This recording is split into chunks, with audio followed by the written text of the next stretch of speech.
Assalamualaikum warahmatullahi wabarakatuh. Perkenalkan, kami dari kelompok 2 akan menjelaskan mengenai interaksi menguntungkan antara mikroba dengan tumbuhan. Yang beranggotakan saya sendiri selaku moderator Fauzia Maharani dengan BP 191025-2001, selanjutnya Elvira Diana dengan BP 191025-2010, kemudian Reviana Nadia Sutono dengan BP 191025-2018, dan Ibnu Faili dengan BP 191025-2019 dari kelas pengantar bakteriologi tumbuhan proteksi F. Selanjutnya akan dilanjutkan oleh Elvira Diana. Kepada Elvira dipersilakan.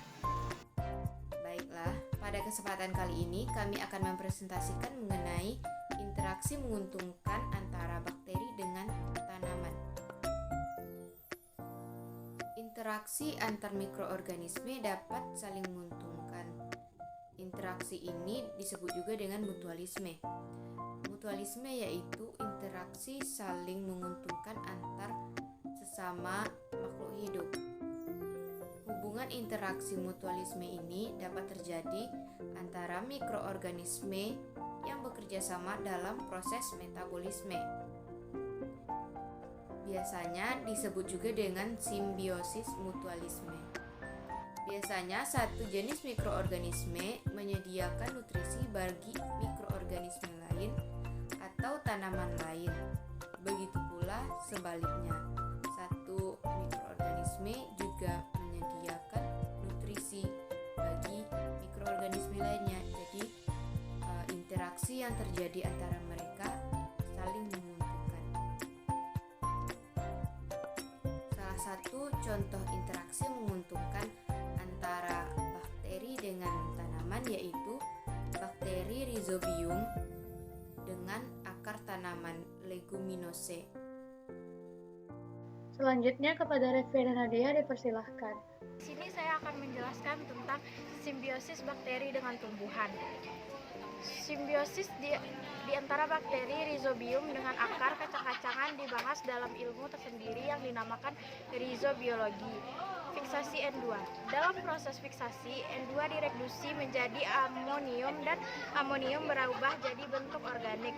Pada bakteri aerobik, fiksasi N2 terjadi dengan adanya oksigen dalam seluruh sel dan beberapa bakteri dan cyanobacteria yang mampu tumbuh secara aerobik dan anaerobik melakukan fiksasi N2 hanya dalam kondisi anaerobik. Selanjutnya akan dilanjutkan oleh Ibnu. Kepada Ibnu dipersilahkan. Sebagai contoh, Azotobacter menghasilkan sejumlah salinan atau kopi polisakarida yang berguna untuk mengurangi difusi O2 dan inaktivasi enzim tersebut, di mana sebagian besar bakteri fiksasi nitrogen pada tanaman legum adalah berasal dari genus Rhizobium, di mana tanaman mendapatkan nitrogen yang berasal dari udara dan Rhizobium mendapatkan nutrisi berupa karbohidrat. Materi berikutnya yaitu simbiosis fungi dengan tanaman, di mana pada tanaman sendiri kira-kira 80% dari jaringan pembuluh tanaman tersebut sudah melakukan asosiasi dengan mikoriza. Terdapat dua kelompok besar mikoriza, yaitu yang pertama ektomikoriza dan yang kedua endomikoriza. Ektomikoriza tumbuh pada sekitar akar tanaman, terutama pada ujung akar. Yang selanjutnya akan terjadi penetrasi fungi ke dalam bagian korteks. Salah satu fungi yang terpenting pada ektomikoriza adalah Physolithus tinctorius. Bila fungi ini diinokulasikan ke dalam bagian akar tumbuhan, maka pertumbuhannya akan menjadi lebih cepat dibandingkan dengan tumbuhan yang tidak diinokulasikan fungi tersebut. Kelompok mikoriza yang kedua yaitu endomikoriza. Endomikoriza adalah jamur yang hifanya dapat menembus akar sampai bagian korteksnya.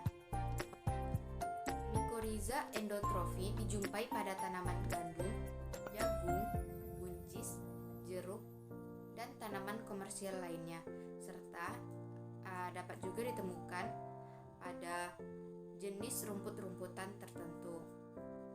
Pada lingkungan yang basah, mikoriza dapat meningkatkan nutrisi, khususnya untuk ketersediaannya fosfat.